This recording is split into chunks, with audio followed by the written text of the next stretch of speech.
YouTube, it's time for something actually new and super exciting. And here I'm Brian Phillips, RC. Hopefully you're seeing it first here. And if you're not, I apologize. Maybe you're seeing it second. But we're glad you're seeing it here. So stay tuned. We're gonna help you guys figure out how to set this new and cool creation up. So what do we have here? I guarantee it's something you haven't seen. We got a manifest there. We'll just go ahead and take care of that in the permanent filing cabinet. What is that? That's the twin timber. Are you kidding me? That is so weird. There's two motors, not one. Yes, it's just another timber, sort of. It's a twin timber. So for those of you that are timber haters, you're gonna especially love this timber. It's got two motors Twice as now. much to hate. So I am like not even sure, I don't even know what to expect on this. I'm really excited to be involved to the level we are so we can try these things out. It's gonna be super exciting. So what do we have here? We basically have a twin prop tractor driven plane with humongo, super squishy and reflexive tires and landing gear bogies. I don't know if that's a good way of saying that. Sure. But we definitely have some craziness ahead of us and I can't wait to get into it. So what does this thing fly on?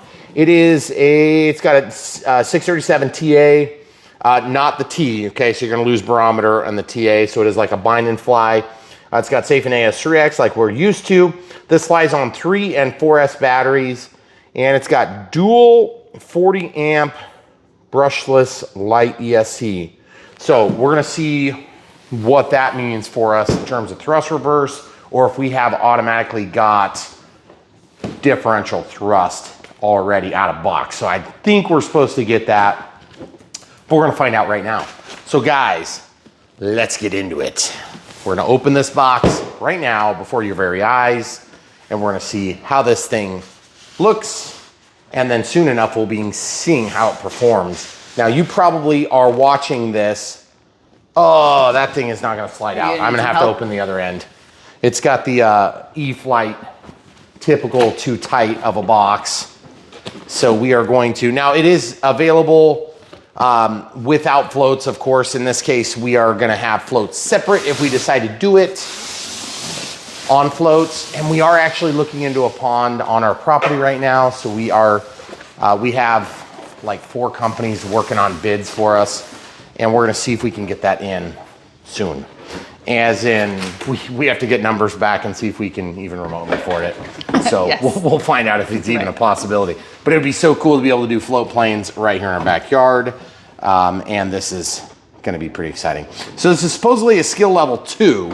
And so all I'm trying to do is just close this box really is all. And so skill level 2, as you know, means somewhere between 1 and 3. 3 being like nobody can fly it except for Allie at Horizon, and everybody else just crashes immediately. And then 1 being anybody can fly. You don't even know how to fly. It just happens, you know, vicariously by pressing one button. I'm just kidding. That's not really the way it is. If you're new and you want to know if you can fly a plane, just watch our channel. Check out how the Unbox build radio setup goes, and then follow along. Okay, so we've got some tires here. Now these are early samples, so yours are not gonna be dirty. Ours are. They're dirty. They're somewhat squishy. Okay. So, and full disclosure, well, I can't talk about that because I don't know if you guys have seen it yet, but we're just gonna lay these things out. I was gonna talk about the squishy tires. Secret. It's not really a secret, but you know, it might be, depending on when these things release. Okay. So let's just let them wait and see it. Okay. Okay, so we have 2 props. These are counter-rotating, I believe. Yep, counter-rotating. How can you tell? Because one's gonna have an R for a reverse, ST1070, and then there's CW. Yeah, clockwise and counterclockwise. So sometimes there's an R, sometimes there's CW and C for clockwise. All right, I don't really understand what that is. That's like the weirdest thing I've ever seen. What the heck is that thing?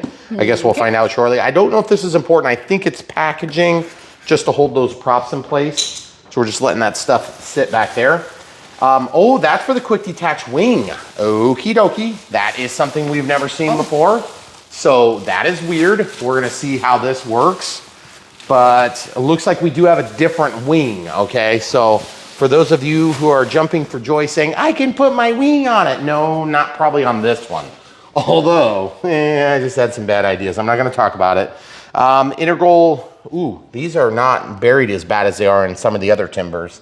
So we have big, huge reinforced hinges here. And looks like they've already done a little pre-scrape for me. They figured I was gonna scrape it anyway. Plastic on that portion, which is nice. It's a 2-piece wing, and this will accept leading edge slats, which is pretty cool. So I'm not sure if we're gonna do that or not. And then you can see inside this nacelle, there's a big inlet for air cooling because the ESC is mounted inside of there, which is kind of cool. Big, huge carbon fiber tube. Looks like a wing joiner, kind of a key there. And then we've got a pass-through hole there that's embedded with plastic. So this is all plastic embedded. And then of course, this is going to go into probably some sort of an ESC module there. And then of course, our quick disconnect for the wing. So I'm not sure how all this goes together, but it's the first time we're seeing it, obviously. And big nav lights, which we like to see. Nav lights and flashing strobes, I would assume, because that's what we've had in the past. Okay, so we have some leading edge slats here. Now these are of course passive. I mean, they're not an active item, but they are definitely gonna make a difference in the flight performance. But you may not want to have the type of ballooning effect that you'll get from this if you're not gonna do a lot of stall stuff. I kind of like the way they look myself. I've always thought they were cool. And then these just go on the outboard portion of the wing, it looks like. So they're big. It's the first time we've seen painted slats, which is pretty cool. Of course, slats are like a little wing that you mount to the front of the wing. And the reason for that is you can lower the stall speed of the wing just like you would with an inboard flap or a flaperon. But the difference is, of course, that it's on the leading edge of the wing. So it changes the angle with which the separation occurs, and that's what we call a stall. The separation is where the pressure over the top of the wing actually pulls away from the wing, okay? And that separation is what causes the stall, and thus the plane falls out of the air because there's no more lift, or the lift is less effective. Thank you. Again, ours are early samples, so they've been cut open once. Yours will not hopefully do that, but ours did. Okay, so let me just move this real quick. I think we're good there. So this is packed around here. It's just like a weird unbox. Like weird. We haven't seen a boxing like this from any of our E-flite planes in the past. Okay, so it's wing joiner for the tail, presumably. It's like a straw. Yeah. But definitely carbon fiber, so that's good. Very light. Oh boy, that's kind of a mammoth straw. Jeez. Holy cow, that thing is huge. That is like... That is carbon fiber, I think, too. Thick, too. Yeah, look at it. It's definitely carbon fiber. Nice. Very thick. Wow. So we're going to see how that does. This thing is supposed to be like rock solid, so we're going to find out if it really is. And that speaks to my next detail, which is here on Brian Phillips RC. No matter what marketing information we get from these companies, we always show it the way they really come out of the box. And so far I'm impressed. I mean, there's a little bit of scratches on ours, but yours won't have that, hopefully. Everything feels solid. I mean, these foamies are so much better than what we were getting years ago. Like when we started this whole endeavor, by the way, look at that. Is that where the landing gear attached? No, that's weird. Did we have that on the other side? Here, pick it up and see if it looks the same. Yeah. Okay, so that must just be a structural piece. Okay, so what I was saying is things have gotten so much nicer over the years. Now there's been obviously a lot of things have stayed the same, but a lot of things have been vastly improved. Okay, so we got some spinner adapters. Ooh, this might be like the Soul Ultra Stick. No, they're plastic. Oh, like the squishy? Yep, prop adapters. Why do we have to put prop adapters on? That's really weird. We haven't ever had to do that before on timbers. Maybe it's an early sample thing, guys. I don't know. I mean, it seemed to me like those wings could have tolerated having that on inside of the package. Usually the reason they're not installed is because they don't fit in the box in that manner. Okay, so we got the E-flite manual. This is one of the best reasons why you go with an E-flite product. If you're new to the hobby and you need help, of course, you're here on Brian Phillips RC, so you hopefully won't need the help from the manual as much as you will from the video. But just keep in mind, we usually don't read manuals. We just show the critical, you know, important stuff that we know is in there. But we've done so many of these planes that we kind of know our way around them. And sometimes we get ourselves in trouble because we don't read the manuals, as in me. Now this looks like a pinch hinge, but it's not. It's reinforced, which is pretty good. So you can see those 3 plastic reinforcements in there. So that's really good. And of course we got the wing joiner built in, and then there will be this thing as well. So that looks like it's pretty easy construction. Okay, so this is gonna be a big plane, 1.5 meters. 1.6. Right? 1.6. Oh, 1.6. Goodness gracious. I said 1.5 earlier, yeah. Even bigger. Okay, so it is 1.6 meter. And that is bigger than previous timbers, which were 1.5 meters or 1.2 meters, depending on which timber you got. So we're gonna pull this thing out, and it's just kind of giving me a little trouble because I was caught on the end there. So that block does come out. Looks like the tail's already bent for me. Oh, it's slick, man. This bag is so slick. I don't want to drop the plane. Catch that, please. Hold it. Okay, so we're just sliding this bag off. Now, this is float capable, and I don't know if it's even different than the normal floats, but the landing gear go on this thing about the same. So we're going to see in just a few seconds. I keep running into something. Wood block under there. Stupid block. That's what I'm catching. That's why I couldn't get the dang bag off. Okay. Got it. All right, so yeah, it looks like a regular timber, except obviously there's no motor, which is like really weird. Oh, and we haven't ever seen this before. That is different. Oh. So it's color coded, and then there's this little catch point. So is that, how does that work? Looks like there's half and half maybe? I don't know, that's so weird. I guess we're gonna find out in a second. But anyway, everything is wrapped up nicely. So that's pretty cool. And then what's this? Program motor 2. Oh, nice. Program motor 1. So I assume they did that so that it would be easier to set up thrust reverse if you decide to add it.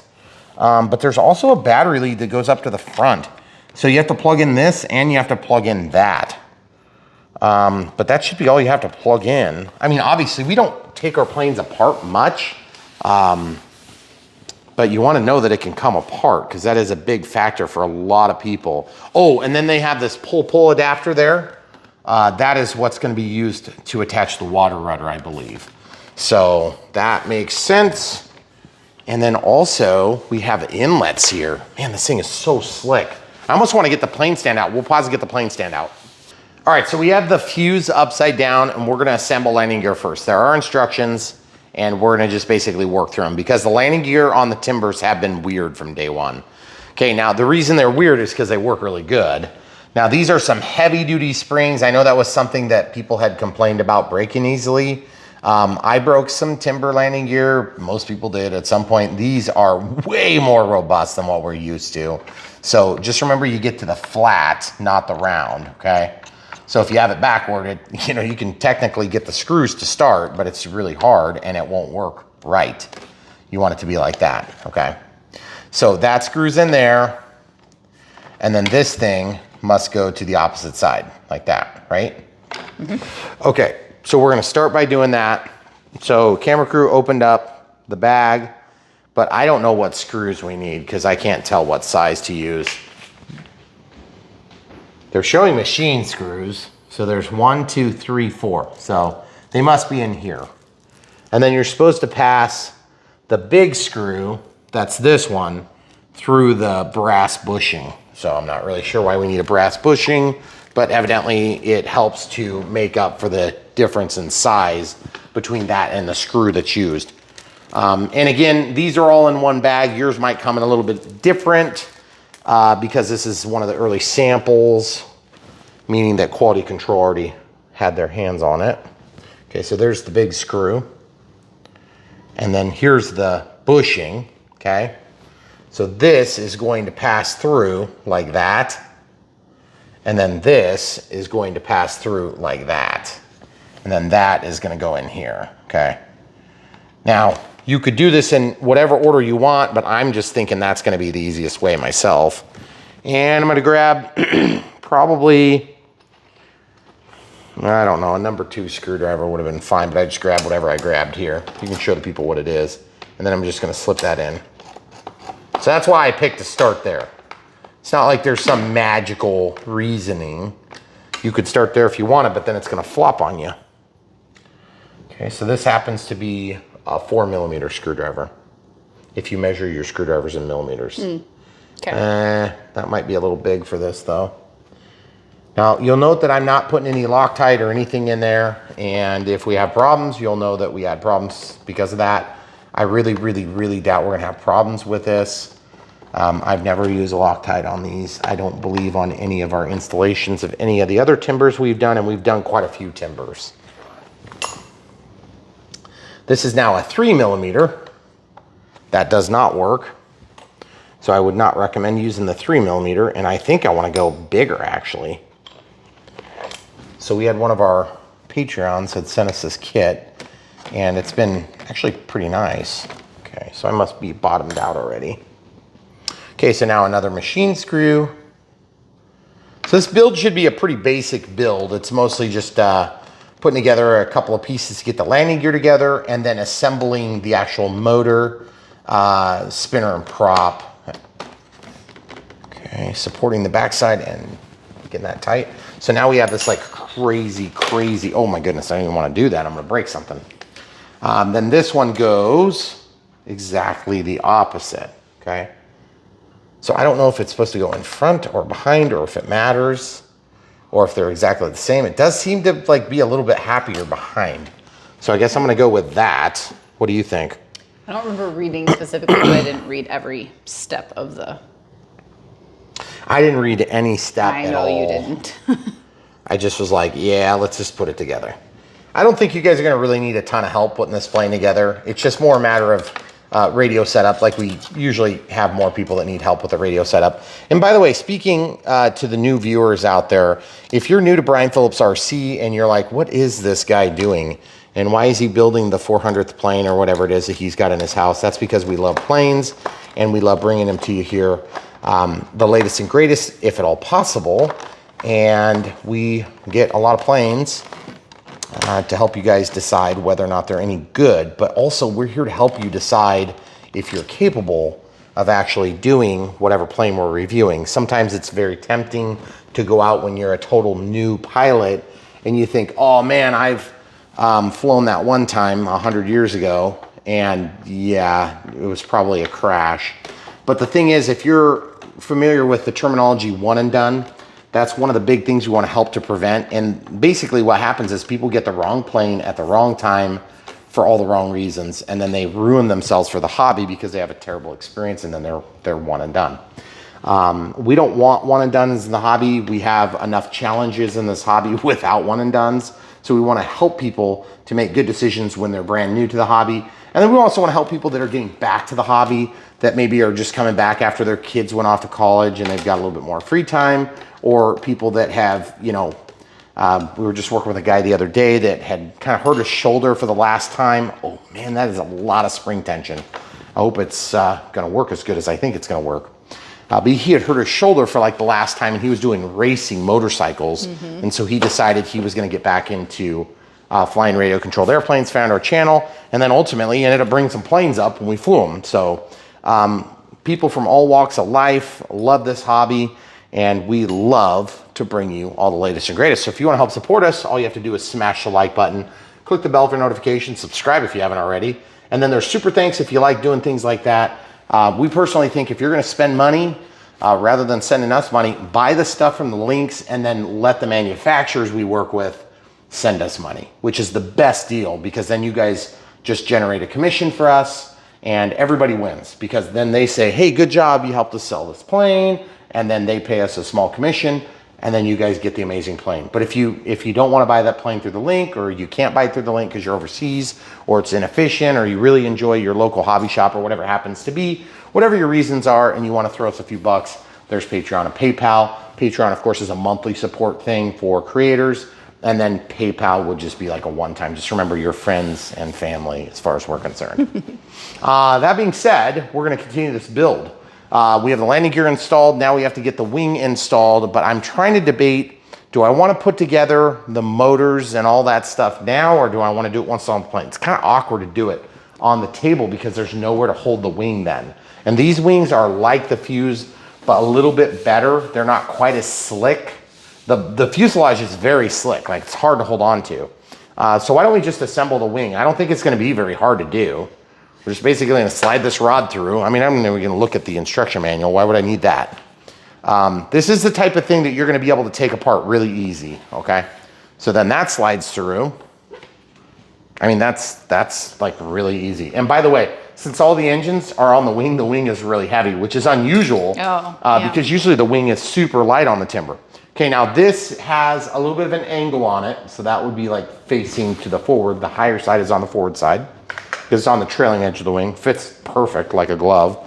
And then these two nylon screws are gonna go through and then adapt it to the frame of the plane. So we have to land a couple of different cables, and I don't know what we're gonna have to do for programming and stuff, but we're probably just unfortunately gonna have to pull the wing off if we have to set up thrust reverse or any sort of differential thrust. So if that's the case, we'll show you how to do that too. So now the trick becomes, how the heck do you do this? Do you set this off of your plane stand? It's just a different plane. We haven't played with this yet. So go ahead and pull I cannot hang on to this thing. It's so slick. Pull the plane Pull stand that out. What I'm gonna do is I'm gonna try to put it up like this. Okay. And when I have it up like that, I might be able to see where all the wires land, but then my hands are occupied. So how the heck do you do this? Okay, just watch what I'm doing. Green goes to green, and there is a key on it. So it needs to go toward the TV side. Okay, so that's plugged in. This is awkward, guys. And then there's also a color-coded connection here, which I've never seen that type of connector. That's a very interesting connector. Got like an XT60 rounded, weird motor lead sort of thing. And then this side is gonna actually go on the red side. So there's red and green. You can press really hard. Those landing gear hold up the plane nicely. And you are gonna have to press pretty hard, but I don't know if I trust that, because I feel like it'd be easy for that to come undone. Oh, plus we're gonna have to bind, so I guess I don't wanna actually press the button yet. You know? Okay. So then also show from back there, what is going on inside? Do we have like wires and stuff that are stopping it from dropping? Not from the back. Okay, watch yourself. I wanna get my head under there and look. Yeah, it's not really stopping it from dropping. This is just so weird. I feel like we didn't put the tail together. We should totally put the tail together. Well, it's gonna be easy to put the tail together. Yeah. So you got 3 components, and then of course you got some screws, okay? So the main component that holds them together is right here. It's pretty basic, but I think what we're gonna wanna do, these tails are easy to click on, but I'm gonna go ahead and show you how to do this. It looks weird, but it's actually quite easy. They snap on and then rotate, okay? So I would take that off if I was you. And which side's up, which side's down? I don't know, it looks ambidextrous, but this has to go down, okay? So that's how you tell, up, down. Like, I mean, it looks exactly the same, guys, except for the control horn, okay? So we're just gonna pass this through the hole, and then I'm actually gonna do something I don't generally recommend. I'm gonna pull that straight because it's wanting to tip my plane because the wheel is offset, okay?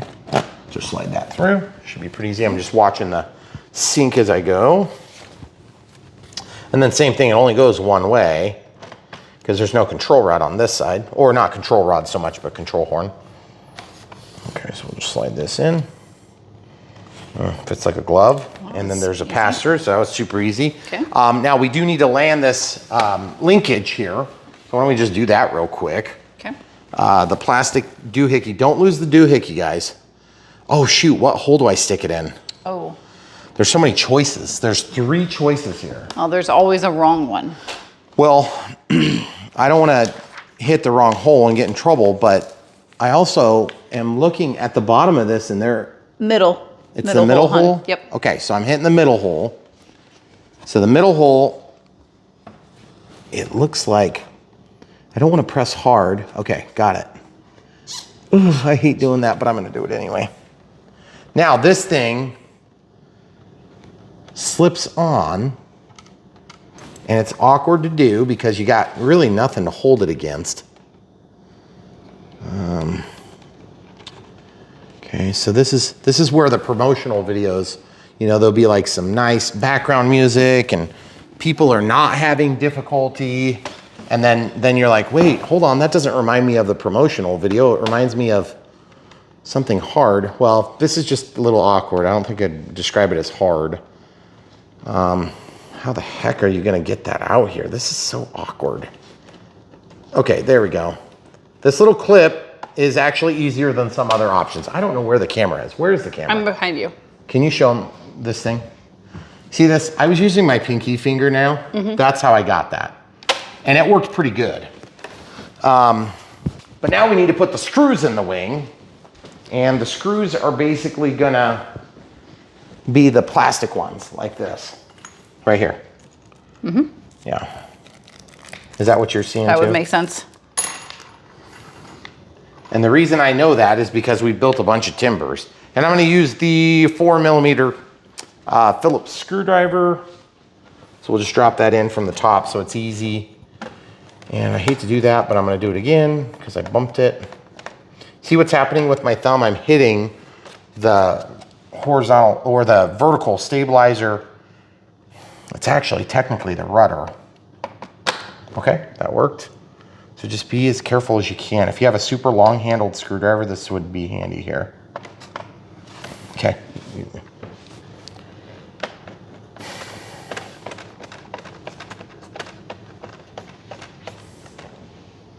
All right, so that's done. So now basically we're at the point where we have to get the motors going, and this is where we have to look at the manual again because the manual is gonna tell us which one goes with which. There's a red and a green, okay? So now they've color coded everything, but we also need to put the slats on. So I wanna put the slats on, I think we should. Let's just do the slats. Well, do that before you attach the wing? I think the prop's gonna get in the way. So yeah. Okay. So we gotta figure this out. Okay, so is there a left and a right? They have historically been marked as left and right. I don't think these ones are. So if you look at these, excuse me, they look the same on both ends. Okay, so because they're the same on both ends, we're just gonna grab a little foam to foam, and I'll show you how to use the foam to foam. You could use foam to foam, or you could use your other chain of glues. In this case, foam to foam, you can order this when you're ordering the plane and save a couple bucks in shipping.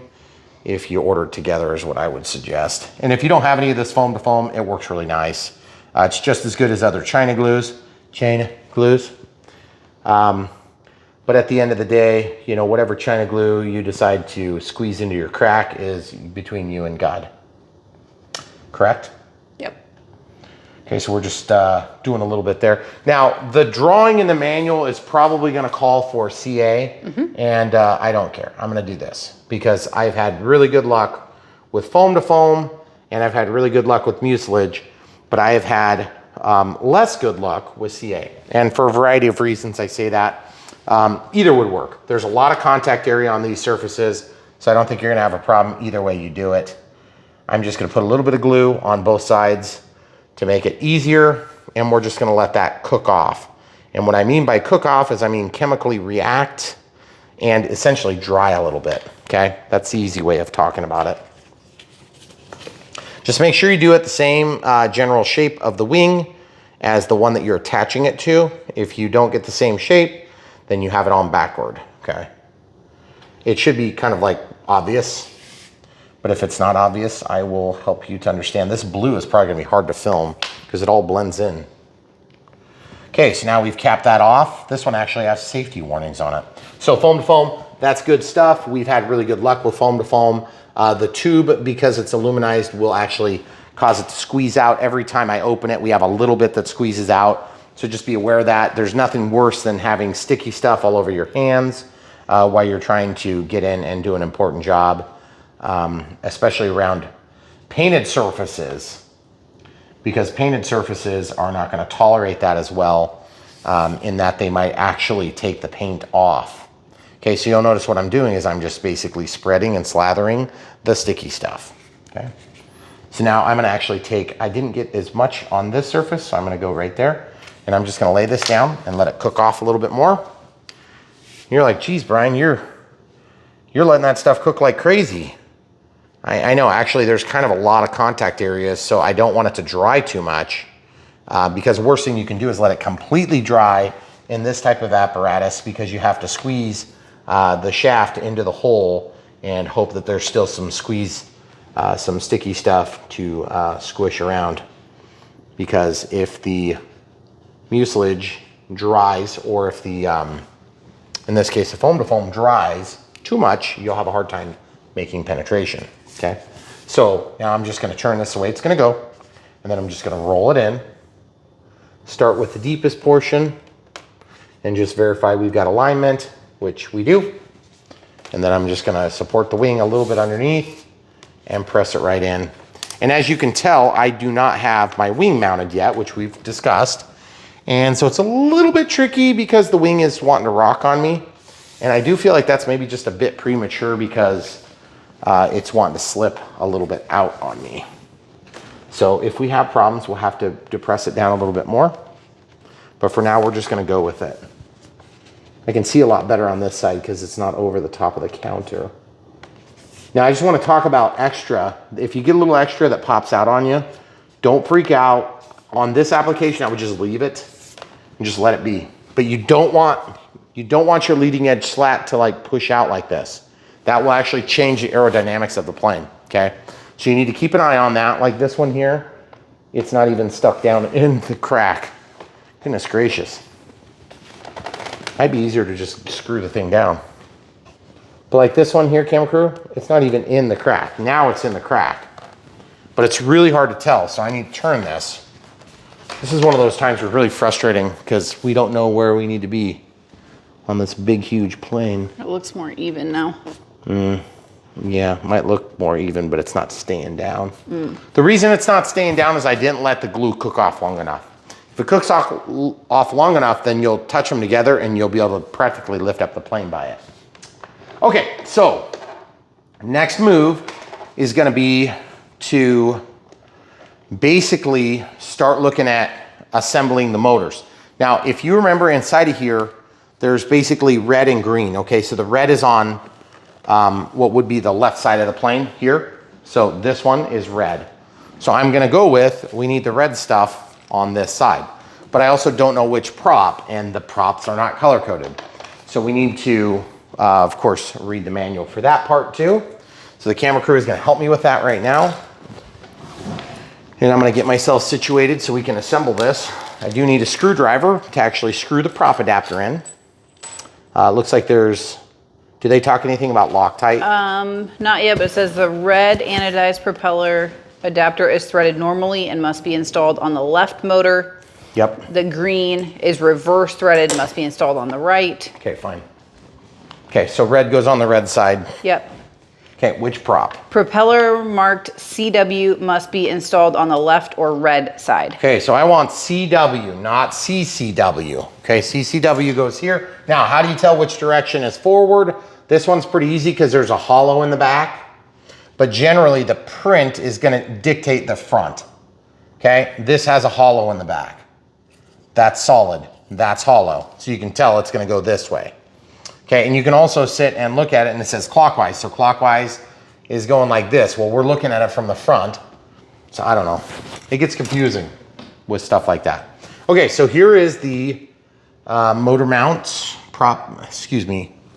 the prop adapter. So that's gonna get mounted here. It's all machined aluminum, which is pretty cool. And then we have all these little screws here.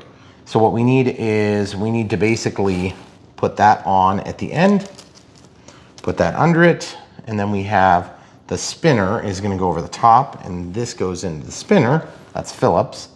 And then we have these black anodized screws.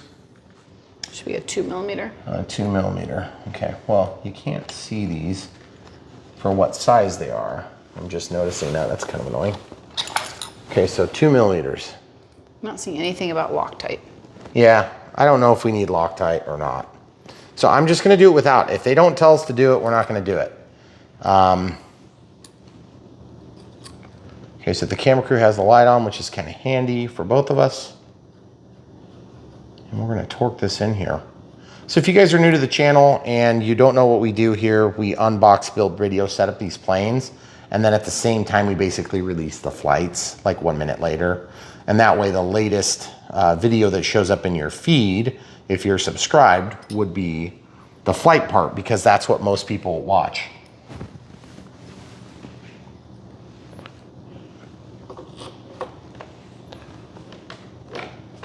Okay, so this is wanting to spin on me a little bit as I do this. So I'm just kind of getting it started right now. Well, there's a lot of turns on that.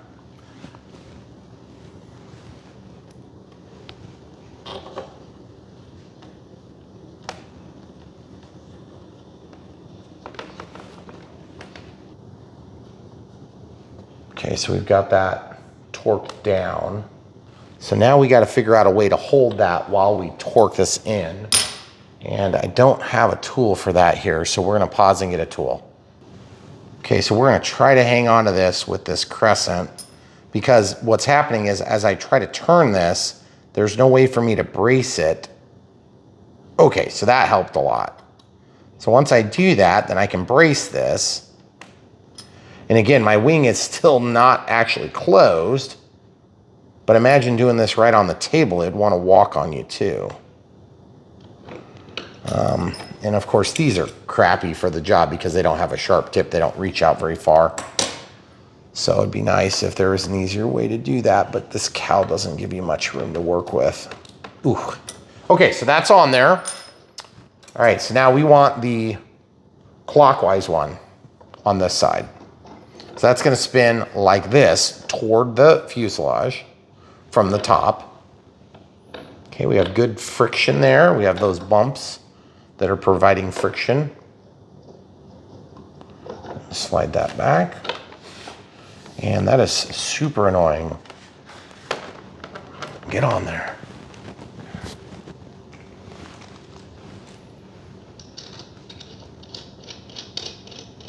Okay, so we're gonna turn this. And now I still don't know how I'm gonna hold that while I, because there's like no way to hold on to it. Do you need that flat washer first? Yeah, you do. That's true. Good catch. I should have known better. I'm just trying to think about my next step where I hold onto the motor, but it's like, where the heck are you gonna hold? This nacelle is just tight, and then the wing wants to fall off every time I look at it funny. Goodness gracious. How the heck am I gonna hold that thing? Let's see if I can put a screwdriver in here and just give me something to hold against. Okay, so that nut's going now. Okay, so once that's started, then I'm gonna try to turn this. This is just really awkward because the whole thing is wanting to come undone from the main wing as I do all this, guys. So you might find it's just easier to just do those nylon screws, and then you won't fight it the whole time you're working on it. Okay, so just torquing this down. Now, the other thing too is you might be saying to yourself, but Brian, that's not very safe because you're putting the props on and you're gonna be doing radio setup and all this. There's the wing popped off again. Oh, goodness gracious. And you would be correct. It would be safer to not install this right now, but for the sake of the video, we just put them together and it usually goes pretty smooth and we don't cut ourselves all that often. All right, so, because really at the end of the day, there's two things that people get hurt on in this hobby, and the first is props, and the second is lipos if you're not careful. So just be careful with both. The best idea is to wait until you have proven that you can trust the plane, because you are going to be switching batteries on this plane at some point. You're not going to be able to take off the props every single time you fly. That would be ridiculous. So anybody who's concerned about the safety factor, just keep that in mind. But again, once you've vetted the plane, you'll know if you can trust the electronics or not. And I don't say that as a slight on E-flite or any brand that we've ever worked with. It's just more a matter of, you know, if something's wrong, something's wrong, so. Okay, so that's on there, looks fine.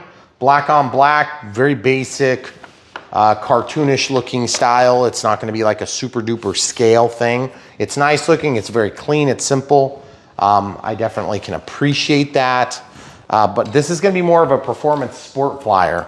So, okay, so I gotta get, the next move is to put this other one on, which is gonna be green. It's gonna be the exact same steps, so we'll just pause and do that off camera. All right, so we have both sides on. So they're gonna turn in toward, you know, from the top in like this. And if you did it wrong, then well, basically you have to do it right. If you do it wrong, it's gonna spin off the prop. So like, it's just gonna come off midair. So just be aware of that, and that is critical, okay? The red's over here, the green's over here. That's the important part. And then the nut will only go on one side because one of the nuts is reverse threaded, okay? So instead of being righty-tighty, lefty-loosey like normal, it's backward, okay? All right, now we need to get ready to do binding and stuff, but I have to re-inspect each of these joints right now to make sure we don't have any lifting like this one. You have to show them from where I'm looking, right here, or you won't see it. You're gonna have to turn the light on probably, yeah. So you see this? Watch. So I press it, it goes down just a hair. Otherwise they look pretty good, and I'm just re-inspecting because if that, well, would you use a China glue style as opposed to CA? You have to re-inspect and make sure that it didn't seep, okay? If it slides out a little bit, you wanna push it down. But they're on now, so it looks good. And this reminds me a little bit of the Draco because of the outboard portion of the slat, and then there's no inboard portion, which is a little bit strange. But it looks cool, so it's just more interest. It's a weird looking plane. So I'm like really excited to see it fly, and I hope it flies half as good as I've been told it flies, but it is definitely weird. So, and also the slick fuselage has really made it kind of frustrating to build. So hopefully you guys don't have that same level of frustration, but it wasn't a really hard build. It's just kind of awkward because everything was sliding off the whole time. Maybe it would be better if you took a pillow or two or something and just held it up, because then the wing wouldn't want to slide off the whole time. So beyond that, it was really not that hard. All right, so now I still don't even know exactly where the battery goes. I think it goes on the front, but I'm trying to figure out how the heck to open this. Does it say? Like, it's not immediately obvious to me how this lid comes off. Do you just peel it up? Oh, yeah, so you just peel it up. All right, well, that's pretty easy, but I'm gonna definitely, as with every other plane that doesn't have this, I'm gonna add some tape because it's like 10 seconds worth of effort, and it's gonna save you hundreds of hours of frustration out in the field. And so yes, it could actually buzz in the wind, and that's just the trade-off. So I cut the tape, I don't just use the, you know, the tail. And this is nice because then that won't peel the paint. And all I'm gonna do, and I know some of you guys are like, but it's so ugly to have that piece of tape there. Yeah, whatever. It's ugly, but it's functional, guys. Function over form here on Brian Phillips RC, even though I love scale planes, you know? Okay, so there we go. So we've got that little tail, which honestly, oh, now that I think of it, crap, before we slide that all together, I could send those leads through. So also we have 85 through 99 millimeters for the center of gravity. They list it in the usual confusing way where they say the center of gravity plus or minus 7, which is just weird. Yeah. And by the way, on the timbers, I've never had any CG be an issue on a timber. But yeah, I mean, there'll be a first for that if I say that too definitively. So if you guys are wondering what the CG needs to be, generally on E-flite planes, you're gonna get a good read on what the CG should be from whatever's in the manual. I also wanted to point out the fact that there's plastic all the way around the edge here, which is really nice. Also, we have a top load, and also we have, oh shoot, shucks. That thing got cut off. It's so weird. That was an accident. I guess I'll throw that in the garbage can. We should save that in case we ever need to warn somebody about cutting their fingers. Yeah. All right, so now I'm gonna move this and I'm just gonna lift up the wing and let it slide immediately.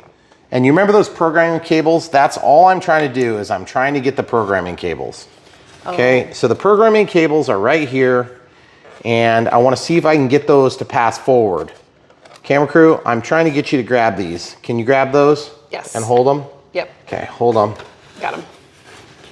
Okay, so now, if those are through, then I can drop this back down, and then all we have to do is hit the bind. Of course. I wonder. Can I? That's the bind.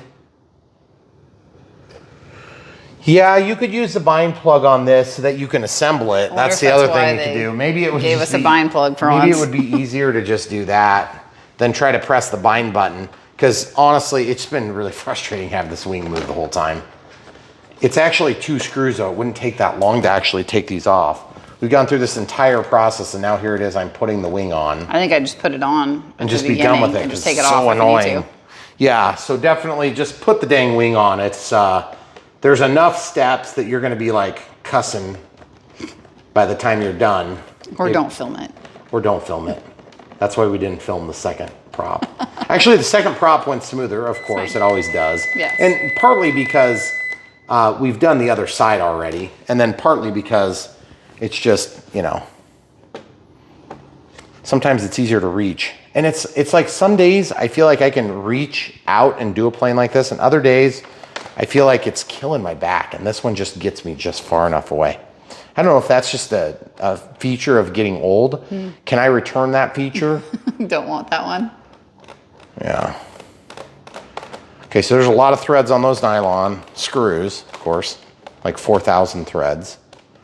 So if you have a drill, you can use a drill, but just seriously be careful.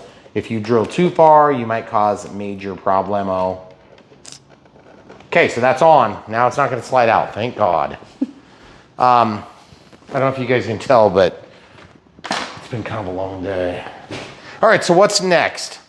The next step is I have to actually get the battery in here. So that leads me to my next point, and that is, well, we don't have to get the battery in there technically yet because we need to do our radio setup, right? Right, first. Okay, so we're gonna go over here, and what do we have here? We have the NX10 as we've been using, and then we have 3200 Gen 2 50C4S packs. Now, we got some new ones, which is nice.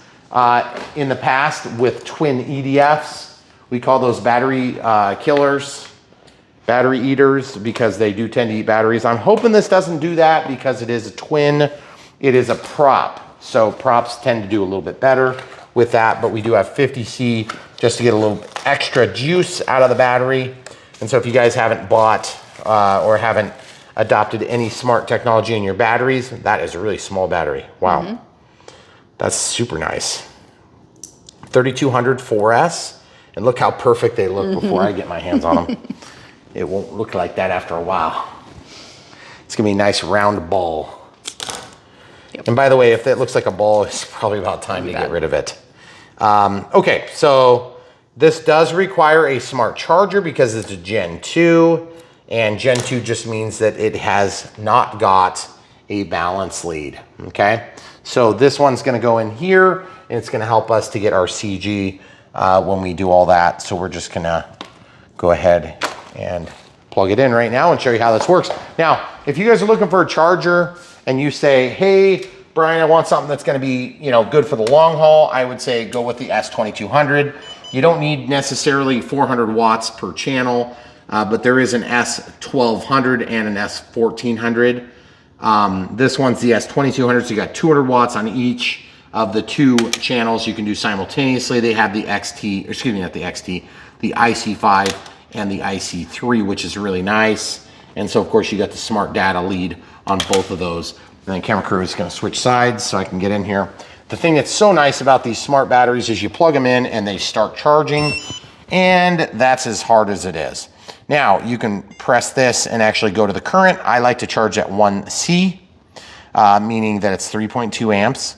But the thing is, this is 3 or 3200 milliamp hours. So you're like, wait, that's not 3.2 amps. Yes, it is, because milliamp means 1,000th of an amp hour. So, and if you look down at the bottom right here, you can charge at 128 max charge 5C, so 16 amps. So 5C would be 5 times 3.2. That gives you 16 amps. That's how fast you can charge it if you want. Now I'm gonna leave it at the 1C charge rate, and I wanna go into smart, and I wanna go into 72 hours. I always set mine to the longest, which is the hardest on your batteries, make no mistake. And you can also set your storage voltage and your current, your charge voltage. Okay, so that's what it's gonna hit. That's the set point. And for charge and then discharge is also going to be done by, this smart chip that's located here. Okay, so all these batteries will auto discharge, and that is one of the biggest safety features you can have with batteries. But be a smart person and do it on a non-flammable surface if you can. If you can't do it on a non-flammable surface, make sure you do it outside of your living space or where you're at when you're charging. Generally, when LiPo issues happen, it's during fast discharge, crashes, damaged or misused packs, or during charging, okay? So during charging, meaning a malfunction occurs, something breaks. So if you have batteries that are in good shape and they're smart, they'll take care of themselves, which is really nice. And to be honest, I can't keep my mind on these things because I gotta have my mind on these things, which is really nice. And I love not having to auto discharge or not having to discharge packs. I never did it, and I ruined batteries in sometimes as quick as 1 to 2 seasons. That gets really expensive. Even if you're buying a cheaper, inferior pack, or maybe even a better pack that has a higher discharge rate, that's in really good shape, and you just beat the heck out of it, it is possible that you will destroy that pack even quicker because you don't auto discharge. So if you get ready for the weekend and you think it's gonna be a great weekend, and then your wife tells you that you're going to a wedding instead of flying like you should be doing, then what might happen is those batteries will sit there and the capacity is fully reached, it's ready to be discharged, and say 3, 4, 5 weeks later go by after you've gone to all these stupid weddings that you didn't wanna go to, you're like, I'd really like to go fly. And the problem is the chemistry has been like so eager to go, and then by the time you're ready to use it, you've actually caused somewhat irreparable damage. Now, I don't know if that's gonna happen in 4 weeks, but I was doing that for like years. And every battery I had turned into a baseball. Okay, so anyway, moral of the story is discharge your packs. If you don't have a smart battery, then you just need to be disciplined. And I'm not, so I use smart batteries. All right, good story, Brian. So what we're gonna use, we're gonna use a crappier one. This is what they use, this is what they look like after you beat the heck out of them for a few years. And so they're still better than many of the like Turnigy heavy duties and garbage that I was buying when I first got into the hobby. Now, admittedly, they were cheaper, and everything was cheaper then too. But these things will make your life easier, and they'll make it just a little bit safer. A little bit safer, meaning that they are still a machine, there can still be problems. So use your best tool, which is your brain, to make good decisions, and you won't have problems. Or at least you'll have less propensity to problems. All right, so ready to go? We're gonna put this thing in here. We're gonna see how the CG works, because this is, after all, the recommended size. This happens to be a Gen 1, so we do have balance lead on here. You won't need the balance lead because we'll have telemetry for pack voltage. And this one also happens to have annoying Velcro on it, okay? So what we're gonna do is we are going to slide this in here. Now, we did not get Velcro with ours because of the early sample status, but the thing is, you guys will more than likely get Velcro with yours, I would assume. And what I'm gonna do is I'll probably take some shelf liner, stick it to a piece of Velcro, stick it down here, and then when I use these little crappy mid-grade straps, which I'm not a big fan of, then they will work fine. So these mid-grade straps are fine. The only reason I don't like these straps is because you're reaching into a cavity that's quite tight. This carbon fiber limits access to your fingers down there. And my experience has been when you've got a bigger opening, like for instance, on that big, beautiful yellow thing called the Carbon Z T28, which is glorious. When you open that thing up, there's enough room to put like a baseball bat and like a 5-gallon bucket, 6 kids, and a dog. So anyway, this one's Baseball not bat. We don't even have a baseball bat. We do too have a baseball bat. Oh, we probably do. We do somewhere, but we have baseball gloves and stuff. Yes. I used to play baseball. I know. I was like really good at it. Maybe not. Okay. But still, I played it. I played softball. I was not really good at it. Okay, so getting back, stick to the issues, people. What we're gonna do now is we have the CG, we can mark it. Let's do that. Since we're already at this point, let's just do it. Normally, we'd wait till the radio setup is done and then nearly forget to mark it. And then forget, yep. Okay, so I'm gonna open my calipers to 85. Now, the center of gravity is marked as 92 plus or minus 7 millimeters, okay? So that's also known as 85 to 99 millimeters. My wife does not work for a living in measurement systems. She didn't actually label that. I would have labeled all of it. So here we go. So now that's from the leading edge. Now, unfortunately, if you're measuring a plane that's got millions of weird things going on, you sometimes have to flip it over so you can make a mark on the bottom. And I'm trying to think the best way to do this. We do it on the couch? Yeah. Yeah, sure. Thank you. Pause the video. Hold that, please. No, I don't trust it. Let's get the plane stand. Okay. We'll be right back. All right, so we're gonna lay this down. Now, just be mindful the tail, the tail's not gonna hit. This plane is so much less unwieldy when the wing is screwed in. Screw the wing in, it's so much easier to just like hold it and all the different things you need to do. Okay, so this is gonna be 85. So I've got this set to 85. Goodness gracious. Then I'm gonna set that. Now you just wanna go to the flat spot, not the little curved spot. Okay, and I'm gonna just go right between the nacelle and the fuse and make a dent. And then I'm gonna follow up the dent with a black mark so I can easily find it. And then over here, same exact thing. And we'll just go right to the special spot and poke a hole in it. It's one of my favorite things to do. Okay, so there's the front side. Now we want to do the back side, which is going to be 99 millimeters. That is a long ways. And the camera crew so kindly used a calculator to calculate this out earlier. She did. Because plus or minus 7 was kind of like, what the heck? We don't do math on camera. She wanted to make sure she got it right, which is a good idea because, to be honest, guys, I would rather swallow your pride and use the calculator if you're in any doubt. Because the truth is, if you get it wrong and you crash your plane, then nobody's going to care. Yeah. So, but I don't really think the CG is going to be a big issue on this plane if you're using even remotely similar battery. Okay, so there's that. And that's what we do. We never do math on camera, like Megan said. Camera crew, sorry. Yeah. Jeez. I don't want anybody to get upset and They get confused about who we're talking about here. If you guys weren't already aware, Megan is the camera crew's name. Mm-hmm. So she is my wife. She films for me. It's supposed to be a hilarious joke from years ago, and we've gotten so many people upset over it that we just refuse to change. We're just not going to do it because, like, I don't really care. I mean, there's a million things that I will be flexible on, and one of which is if people get annoyed about stupid Not stuff, that. I'm gonna just do it more. Okay, great. So we have some dots here, and we do have the battery in the hole. I just whacked that beauty on that lamp the other day. Yep. And I don't know if we've mentioned this lately, but we can put those lamps up and down. And when I hit it, I was so annoyed because I had just hit one of my snow sticks. Okay, so that's nose heavy on the back hole. Whoa, whoa, whoa. And tail heavy on the front hole. And again, guys, that is so annoying and it didn't damage it. Oh, thank God. Goodness. This thing is slick and it just wants to slip out of your fingers.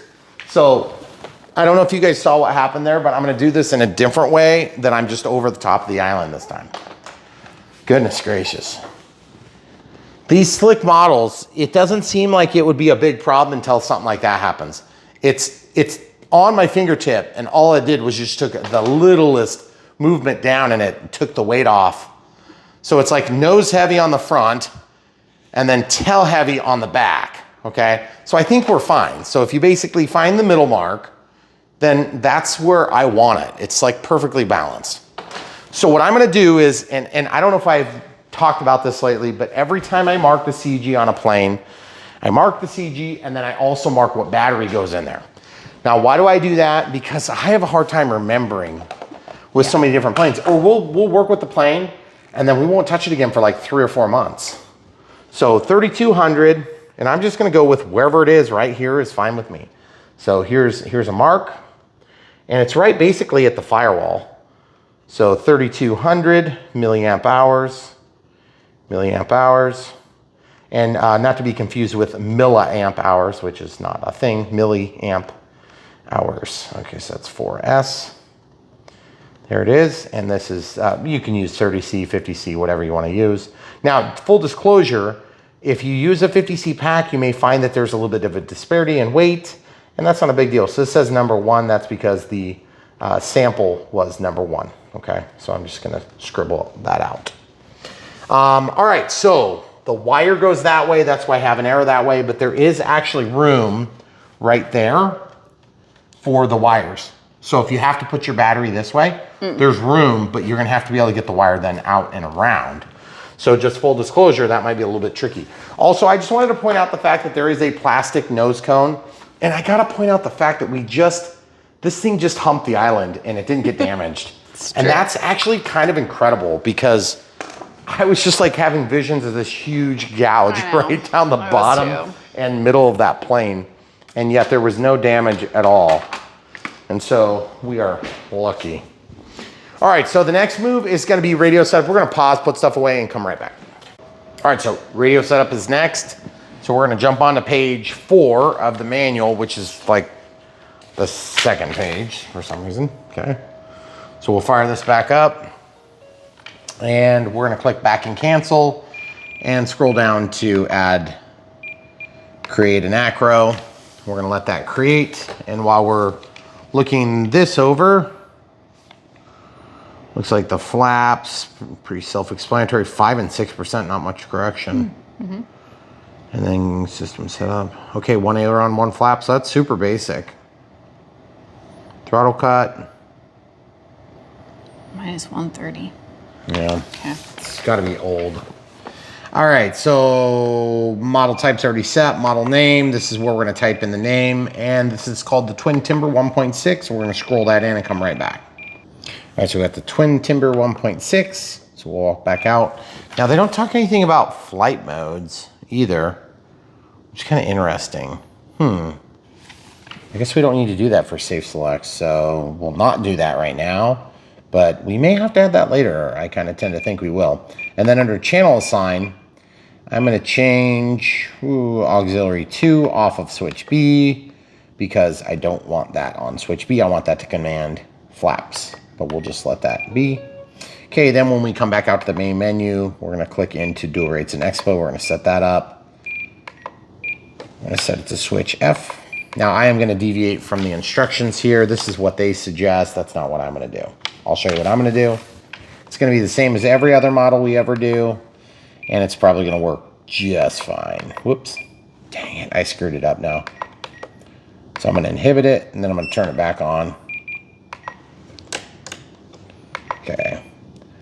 See how it says that's grayed out? I don't know how you undo that, but it shouldn't matter because on that setting, you see what's going on now? See it says position 0, position 1, position 2. So in this position, I don't know, it goes to that like weird grayed out. I don't understand what you're supposed to do with that. Okay, so on this one, it's gonna be 5%. On this one, it's gonna be there. And I'm gonna shut that off. So there's that, and there's that. Oh, see how it says curve 2? Then that should say curve 1, and that should say curve 0. So watch this. So the elevator, watch this. That's how you fix it. We're gonna learn something together. See this? See how it says curve 1, curve 2, curve 1, curve 0, right there. Okay, so now I can go back to this. If you ever have that happen, it's super annoying because it's really hard to figure out what the heck you did wrong. So when I put that in the middle, I go to curve 1. And then I turn that on. Now watch this. You see how the gray thing's gone? You see that?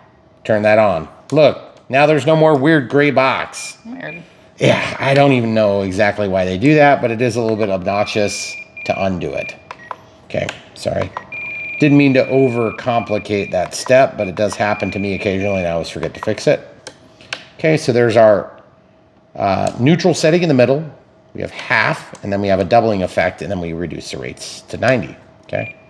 So then I'm gonna do the same thing on all of these. Okay, so the lowest setting is gonna be 5% expo. The one we start with is gonna be 10, then we're gonna have 20 if we don't have quite enough. And then in that case, we'll also lower the rates because expo being higher would soften the sticks, and then the rates being lower would also furthermore soften the sticks as well. Okay. There we go, 5. Then 10. Then 20 with rates down to 90. Okay, so we'll start in the middle. Then we're gonna set up throttle cut, switch H, and they're saying they want minus 130. I don't know why they want 130. I don't like 130. It makes me nervous because what happens is when you're at minus 130, then that means that there's a gap between throttle cut off and throttle cut on. I don't like that 30% difference. Okay, so for that reason, I usually try to ignore this step, but because they have specifically put it in that way, I guess I'm gonna do it. It just makes me nervous. Okay, so now we go to monitor mode to double check our work. You see how it says minus 130? Right? So it brings it all the way down. Maybe that's because we have potentially differential thrust. I wonder if that's why they do that. And we don't have to set up differential thrust, so it must already be mixed into the ESCs. All right, and we also don't have a timer on here, do we? Go back one page. Under the battery. Nope. Yeah, it doesn't say. Yeah, I don't see anything there. So those are 10-7 props, clockwise and counterclockwise. All right, so I guess in that case, the timer's not necessary because we have telemetry, but I like to have a timer anyway just to keep me honest, okay? So we'll do a 1 out time and we'll just do 5 minutes for now. It's probably not gonna matter. At 1 minute, excuse me, I want voice. At 10 seconds, I want a voice countdown with a tone and vibrate for expiration tone every minute thereafter. Telemetry should automatically do its thing, and then I'm gonna go to the bind, but it's gonna time out anyway, so I'll just highlight this. Do you want to set up flaps first? Yeah, we'll set up flaps, good idea. Thank you.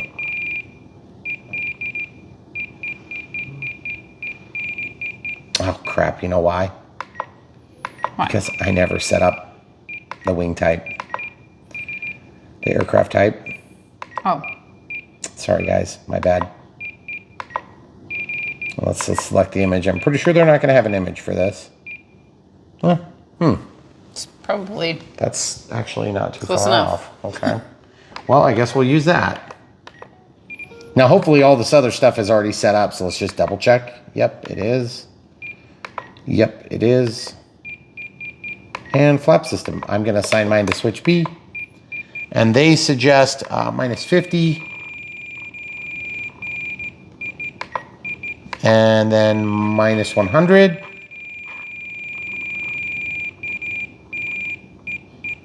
Okay, and then they have a 6% correction and only a 5% correction, which is sort of weird, but we'll find out, and 2-second deployment speed. And we should be good to go. All right, so we have dual rates in Expo. We have throttle cut, which is the most critically important because this is a twin prop plane. There's more things that can go wrong. We're gonna be extra careful. And we have flap modes. Everything's set up except for thrust reverse if we do that. I don't even know if we have to do that yet on this plane. Sometimes they come set up that way. Sometimes they aren't available, and it just depends on the plane. So we figured out a way to do it on the A10, but I don't know if this one's gonna be compatible with that. So we'll find out real quick here. Throttle cut is on. Okay, so we're gonna basically put our bind plug in. We don't have to bind for safe anymore, so you can just ignore that sticker. It doesn't really matter if you have a smart transmitter, okay? So we'll go into bind mode with that. Just be careful, keep your hands out of the props area. Okay, so it's gonna come up. That sounds cool. Now I'm gonna click this. I'm gonna scroll down to bind.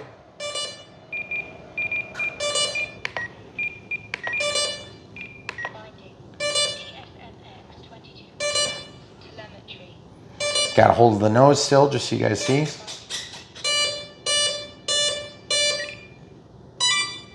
Okay, so first things first, throttle cut is on. We're gonna test it. And we're gonna use our yaw and make sure it doesn't have differential thrust working to cause a dangerous condition. Throttle cut is now off. Sweet. Throttle cut. Okay, cool. So I can trust the throttle cut, so we should be good. So at this point, I'm gonna undo the bind plug. And I'm just gonna leave those programming wires right where they are, which should be kind of handy. And I'm gonna go ahead and put the lid back on. Now, my next step is gonna be to flip the plane around so that we can see how everything is working. I have to put my hands kind of in prop strikes, so just be careful. The camera crew is gonna come around. All right, so now we can test our control surfaces quick. So throttle cut's on, elevator up, elevator down. Roll left, roll right, that is a lot of throw. Yaw left, yaw right, takeoff flaps, landing flaps. Now, I just want to point something out. They're at -50 and -100. So that means that technically, if you wanted to, there's probably a way to get those to go up and have a full length setup if you wanted, okay?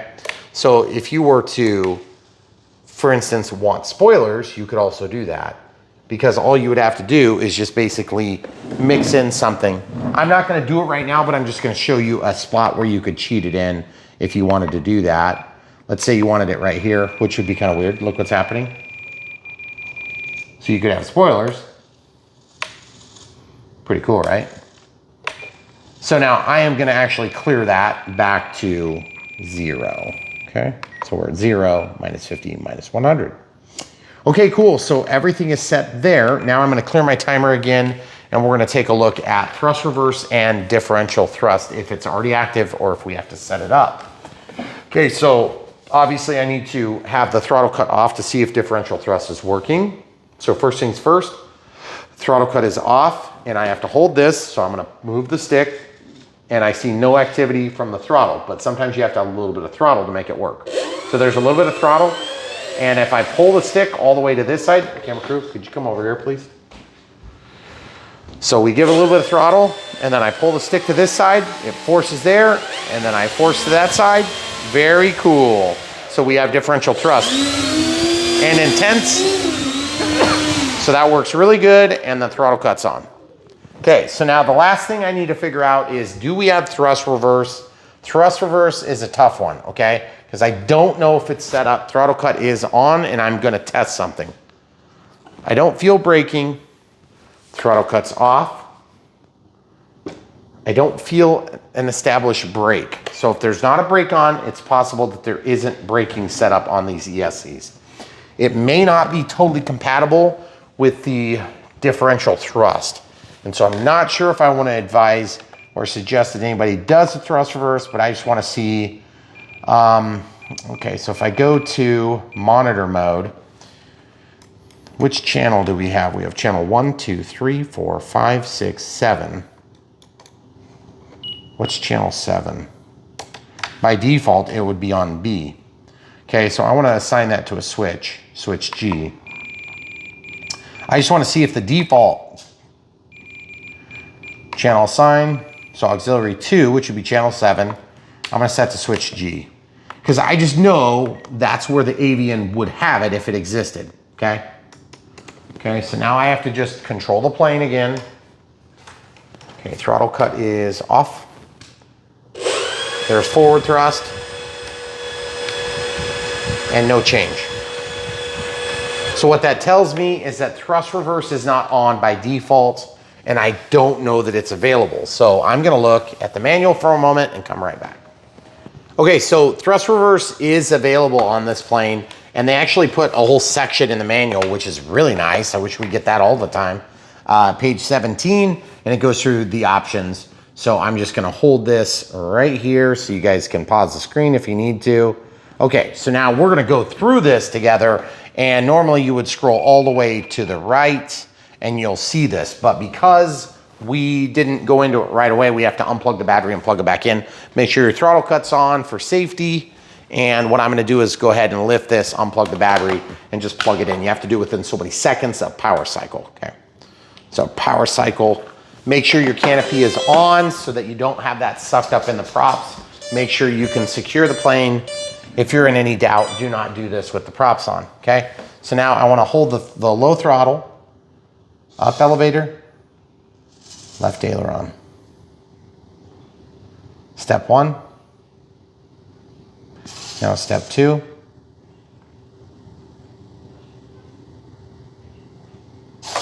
Okay, oh cool, so this is different. Step 3, hold 10 to 15 seconds. ESC is left, what? Oh, for left aileron. So you have to do both ESCs. Yeah, I know, but what am I supposed to hold? Left aileron for 5 to 10 seconds. Just So.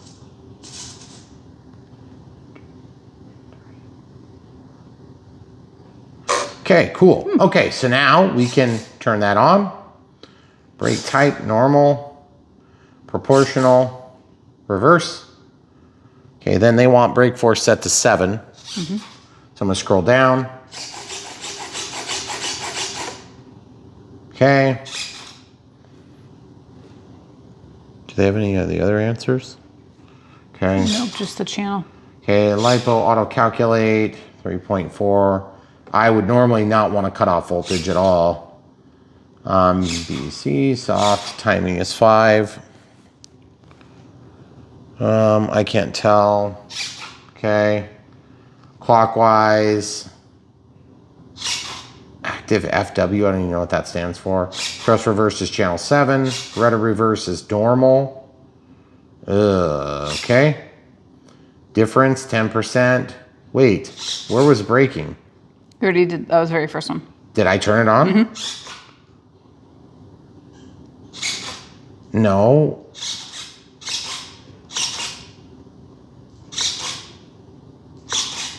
I don't think that's what we did though. We just turned on braking, not thrust reverse.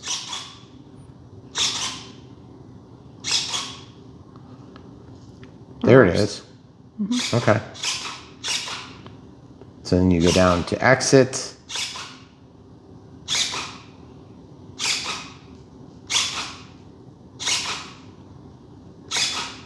Exit with save. Okay, now I'm gonna hold low throttle. Okay, up elevator, left aileron. You have to do the other side now, guys. Because it's a fresh boot, you can do this now.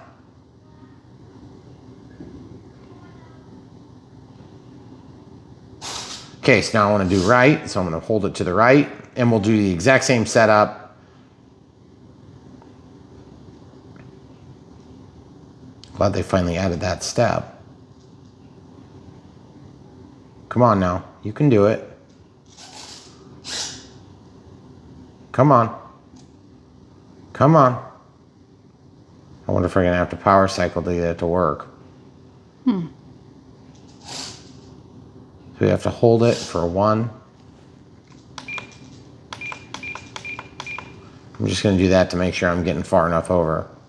I did 5 clicks of trim there. Am I supposed to hold down? No. That was 10 seconds there.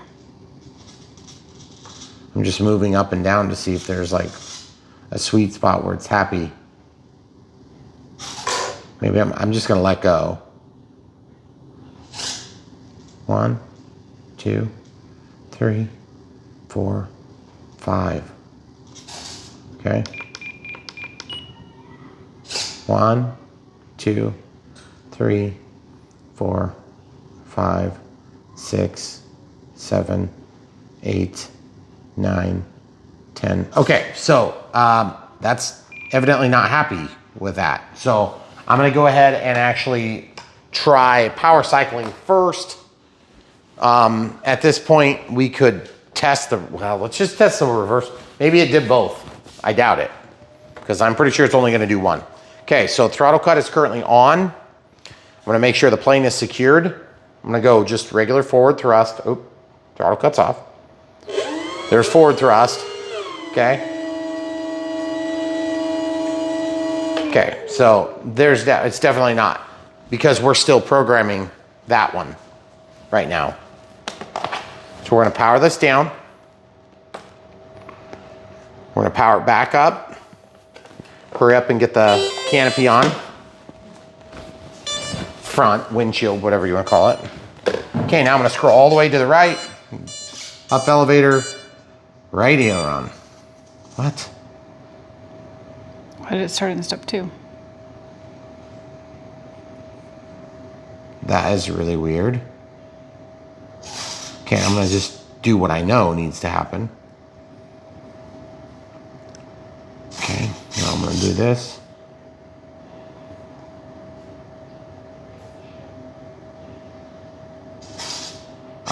Okay, so that's not good. So we're gonna try this one more time. We're gonna just basically unplug the battery. We're gonna let it do a full fresh boot. We're gonna shut off the transmitter to make sure we don't have something out of sequence here, because as you can see, it's on step 2. The smart data disappeared, so we should be okay now. I'm gonna leave it on that screen though, so it's ready to go. Okay, so we got it plugged in. Gonna lay this down quickly. They both initiated. Oh, good, so we're back to normal. Okay, so up and left. I was like, why did it start on right? Yeah.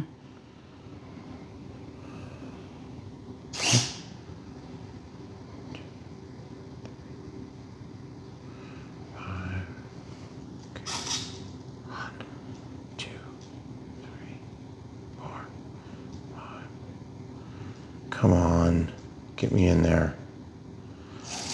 Okay. We sat and waited for a second. Remember when we did it? For the left? Mm-hmm. If this doesn't work, we have a programmer, but I want to see if this works.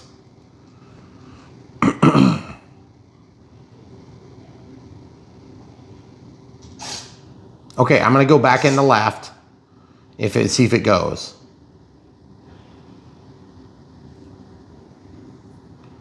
See, it's not even going to left now.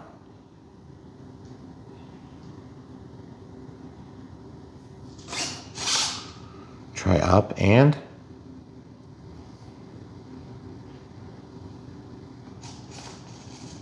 I want to see if I can just try any position here.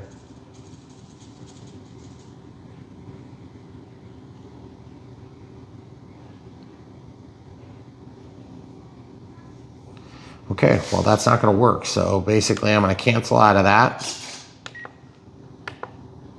See if I can get anything figured out real quick. Throttle cut's on. We're gonna go ahead and do a full reboot on the receiver and the ESCs. Okay, so that's unplugged. Now we're plugged back in.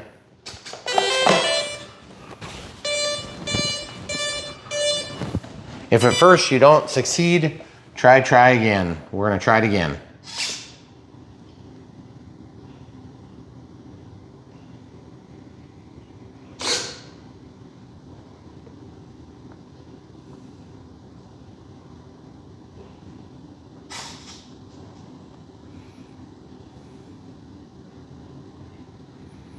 Here we go. I don't know. Guys, it's just a serial connection, so I guess it could be getting interrupted. Brake is now normal, proportional, reverse. Brake force is going to be 7.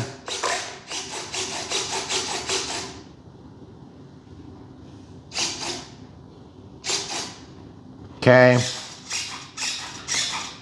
And that should be all we have to do, right? So guys, like I said, if at first you don't succeed, try it again, okay? That's all I can say. Exit with save.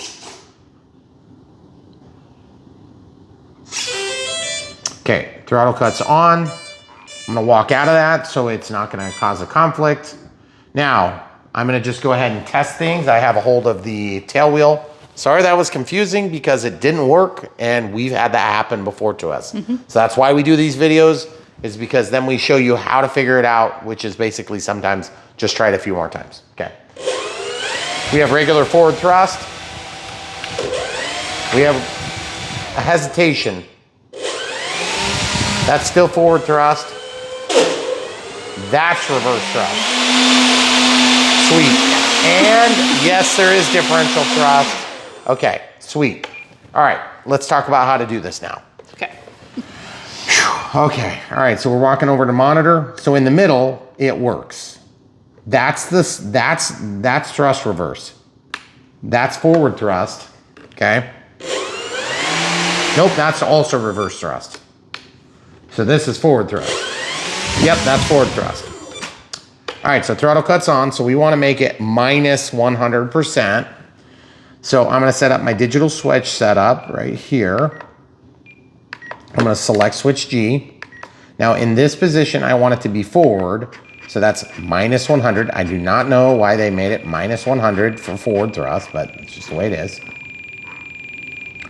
Okay, and then I want the pulse width modulation to be 100% for controllable thrust reverse, and we are not doing a pilot fatigue setting, which is where we would then mix in full throttle and reverse thrust for this particular switch condition. And the reason we don't do that is because it could be incredibly dangerous when you're doing that on a prop-driven plane. We do it with EDFs all the time, and to be frank, it's more necessary on EDF planes because the landing sequence is so intense and fast. When you land EDF jets, you have to be Johnny on the spot giving throttle. At the last second, you usually have to give a burst of throttle or be prepared to give a burst of throttle if you're engaging the ground too quick, or if you don't have enough flare, or you start to see a stall. You have to get into it really quick. There is no room for error. Whereas with prop-driven planes, you don't generally have that. You can usually kind of just ride the stall right into the ground. Not all planes are created equal, obviously, but okay, now walking out, we're gonna test this. Our forward thrust is here, throttle cuts off. So we're in forward thrust right now. As expected, forward thrust, then reverse thrust, then reverse thrust. Okay, there's forward thrust, throttle cuts on, sticks down, everything works. Now, I don't know if you guys caught that, but we have differential thrust with forward and reverse, which is really cool. So in forward thrust, we have differential thrust, and then we also have, with reverse thrust on, watch this, differential thrust and differential thrust. So I gotta say, that is gonna be super, super cool when you get this thing on the water, because you're gonna be able to do very fun things. And also, one word of wisdom with thrust reverse, on final, just be careful that you are all the way through your landing sequence before you kick it on for best results. Now you can try to get it timed so that you're just above the ground and you can turn it on and just slam it to the ground and all sorts of fun things, because after all, this is the twin timber and it's gonna be super capable and super fun. And so we hope that you guys will be engaged enough to buy this thing from the link in the video description below, but also it's gonna be amazing. Now camera crew is waving her hands like she has something because you important didn't do safe and AS3X. Oh, we gotta do safe. AS3X is already set up. Otherwise, I'll have to come back. And Okay, so let's do this right now. Good point, camera crew. All right, so now we have to go down to forward programming. And obviously we don't have landing gear. So I'm not sure if we're gonna see anything here. Oh, gyro settings, there we go. Save select, flight mode 1. See, they said you don't. There's flight mode 2. Evidently they already have the flight mode attached to gear, okay? So on this mode, we have AS3X on and safe off. I'm gonna turn on safe. Now, safe is gonna be on in one of the two conditions, flight mode 1 versus, see, it still says flight mode there, now it says flight mode 3. So with that, safe is, I want safe to be on in this condition, and safe is gonna be off in this condition, but it's backward, okay? So now that that's turned on, I'm gonna go up here to setup. I'm gonna go to travel, and I'm gonna reverse my gear channel. Okay, so gears reversed. So what does that mean? That means that when the switch is forward, I have AS3X, and here's a trick. AS3X allows for more throw, so move things like that. Turn safe on, you'll see a big change in the amount of output, okay? So the other way to tell that safe is on, other than just, you know, pick one of the control channels and look for a larger change. I want AS3X here, and I want safe here, okay? So that's all set, throttle cut's on and tested. We're in forward thrust, not that it makes a difference, but safe is now on. The other way you can test is to flip the plane on its back. This thing is so dang slick, I do not want to drop it again. There we go, okay? It's looking for the quickest route to level. You also notice the coupling with the rudder there, okay? Now safe is off. You can also see the correction of the rudder, ailerons, and elevator. As you move the plane, it's gonna resist the environmental impact using AS3X. So, we know safe, we know how to set it up. We know how to set up AS3X, which is already on by default, with this being a bind and fly plane from Spectrum AR637TA as the receiver.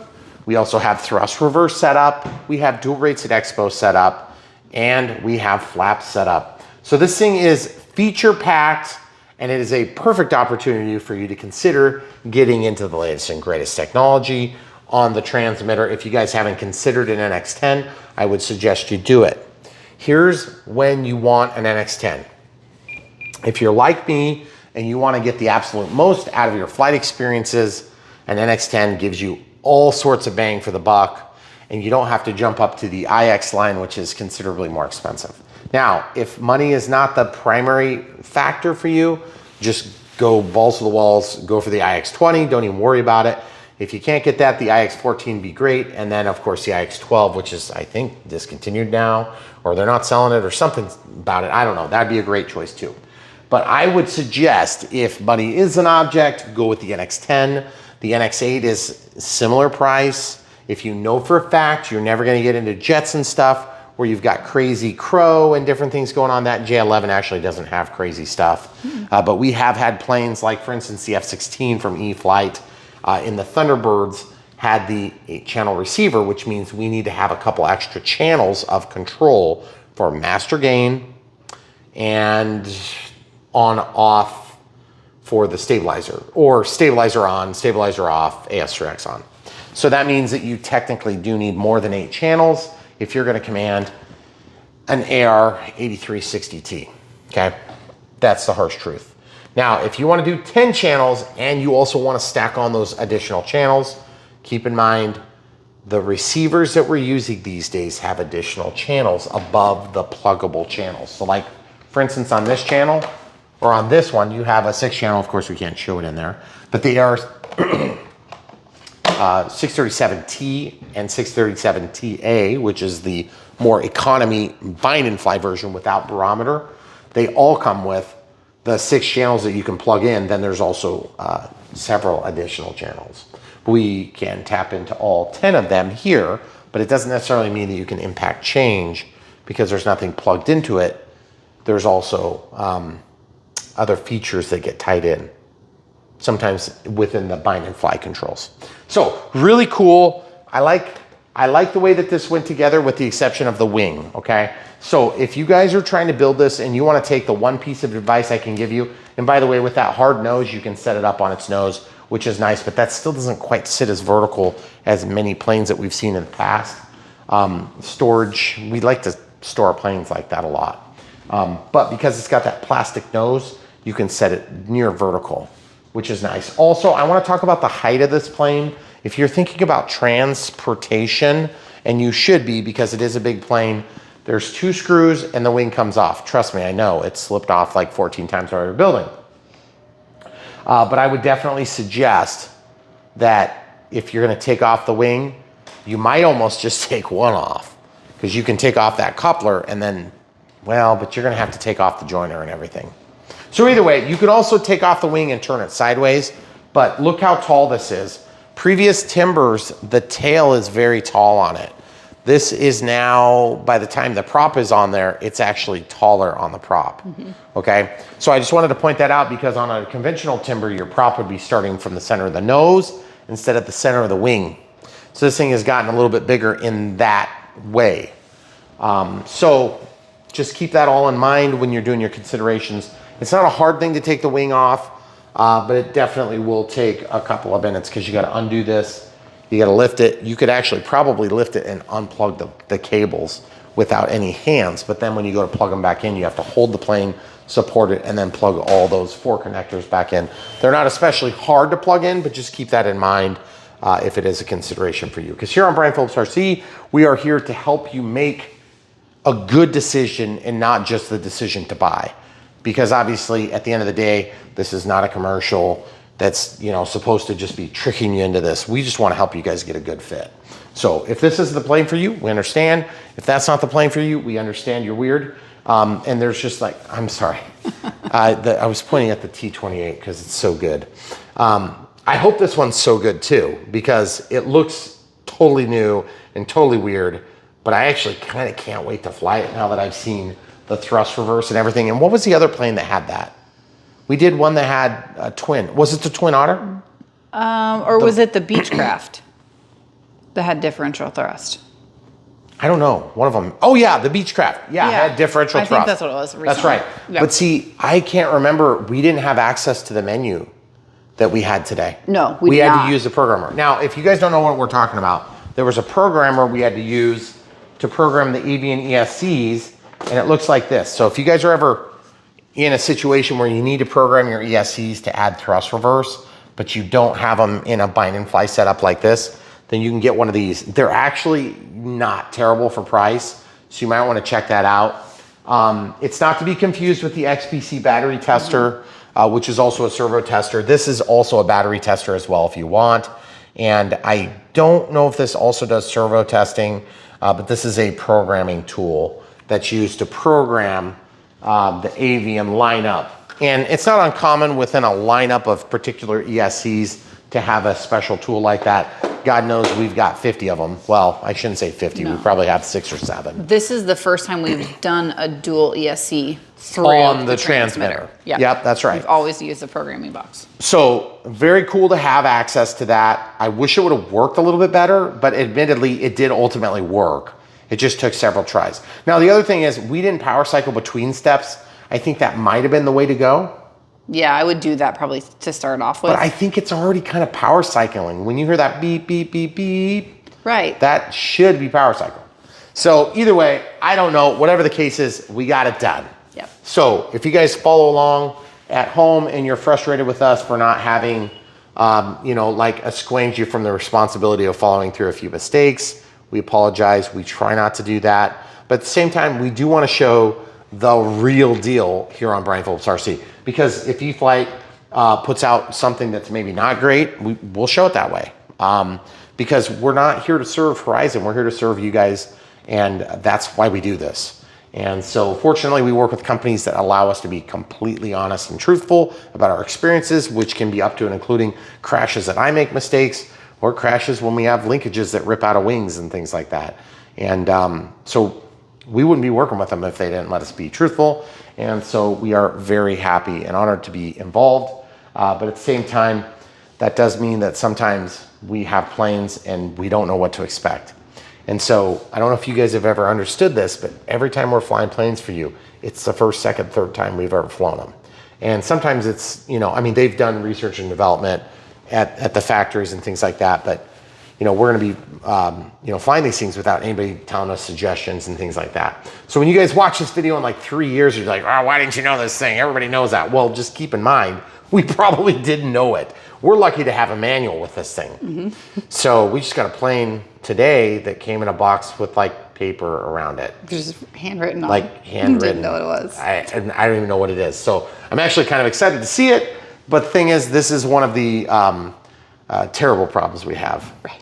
But it is the reality we face. And so we try our very best to give you as most up-to-date and helpful stuff. And that's why we go through the radio setup. So hopefully it is helpful as we think it is. And generally, we're doing this part of the video for the people that really need some help. So if you're, super skilled with this Spectrum technology and you're used to working through the menus and stuff like that, it's really pretty easy. And I like to say it like this: we want to teach you so that you don't need us, because that's what we want. And then maybe when you don't need us, you'll remember us and you'll come back and still buy the planes from our links, and that will help us to generate sales, and then that helps us to get more new content to you. And so it's just kind of like this vicious cycle of keep Brian busy, doing RC stuff, because I actually love it. Now, the camera crew, on the other hand, she doesn't do it because she loves airplanes. She does it because she loves me. So I appreciate it. Thank you, camera crew. And it is a time-consuming process. And because it's a labor of love for me, it's very easy for me to do it, even though it's difficult at times. For her, it's harder. So, because she gets sucked into all this work. But she does a great job. And by the way, if you guys ever go to Brian Phillips RC, that's pretty much Megan's thing. So she does like 99.9999% of 100% of it. Unless you don't like it, and then Brian did it. That's right. All the mistakes I did, everything that's right, Megan did. Yes.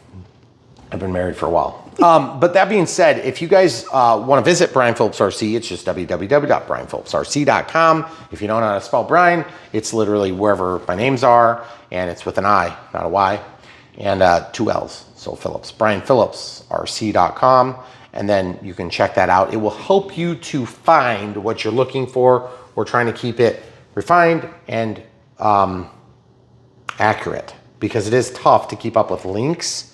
If you see a broken link, you'll be helping us if you let us know. In comments, if you don't seem to be getting through to us on comments, shoot us an email. It's in the About tab. We generally try to reserve that for business stuff, but that would be business stuff. Yeah. So it'd be helpful to us. Anything else we're forgetting? Oh, if you want to be a Patreon, special thanks to our Patreons. We've picked up a few of those lately, and we really do appreciate you guys coming alongside us and doing monthly support.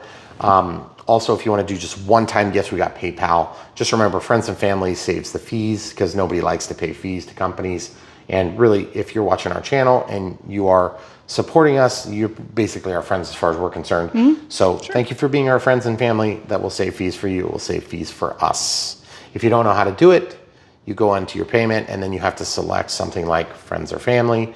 And it basically means you can't like refund or whatever. I don't know. It's like you're buying a service. You're not getting a good or service. Yeah. Like you're not getting anything in return. Exactly. So, which is what a gift is. So anyway, hopefully that makes sense. Otherwise, they'll just try to eke some of it off so they can, pay for their overhead and infrastructure and everything. And Elon doesn't work there anymore. I'm just saying, he used to a long time ago when he was a founder. But anyway, he's on to bigger and better things that shoot into space and drive electrically and things like that, and Twitter, of course.